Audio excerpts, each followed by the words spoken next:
ഇപ്പൊ നല്ല ഭംഗിയുള്ള ലുക്കുള്ള ഒരു പയ്യനെ കാണുകയാണെങ്കിൽ ആദ്യം എങ്ങോട്ടായിരിക്കും നോക്കുക?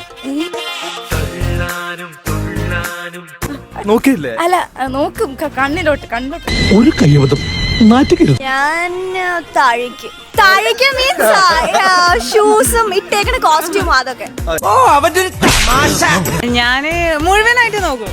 അടിമുടി നോക്കും, ഫുള്ള് സ്ട്രക്ചർ നോക്കും. സിക്സ് പാക്ക് ഉള്ളവരാണോ ഇഷ്ടം?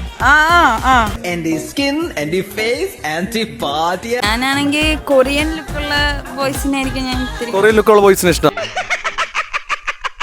ഈശ്വര, ഇവിടെ ആരുമില്ലല്ലോ ഇതൊന്ന് പറഞ്ഞു ചിരിക്കാനായി. 10 കൊല്ലമായിട്ട് ഒരാൾ സീരിയസ് ആയിട്ട് പ്രേമിക്കുക. അപ്പൊ വീട്ടിൽ പറഞ്ഞ നടപടി ആവാനുള്ള, വീട്ടുകാർ കൺവിൻസ് ആവാനുള്ള. അപ്പൊ അങ്ങനെ സിറ്റുവേഷൻ വരികയാണെങ്കിൽ അതെങ്ങനെ ഹാൻഡിൽ ചെയ്യും? ഞാനാണെങ്കിൽ തേക്കുമായിരിക്കും. കുട്ടിയാണെങ്കിൽ എന്ത് ചെയ്യും? ഞാൻ ആസ് ഓഫ് നൗ കല്യാണത്തിനെ പറ്റി ഞാൻ ആലോചിക്കണില്ല. വീട്ടുകാർ സമ്മതിച്ചില്ലെങ്കിൽ എന്ത് ചെയ്യും? സമ്മതിച്ചില്ലെങ്കിൽ മേ ബി ലിവിങ് ടുഗദർ ആയിരിക്കും. പറയാൻ പറ്റില്ല. ഇതാണോ ഞാൻ കണ്ടെത്തുന്ന പഠിക്കല് പറഞ്ഞ പെൺകുട്ടി?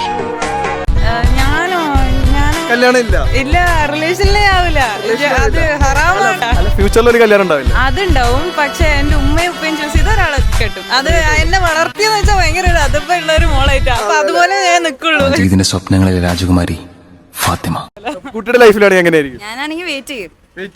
എത്ര വേണമെങ്കിലും വെയിറ്റ് ചെയ്യും. എത്ര വേണേലും വെയിറ്റ് ചെയ്യും.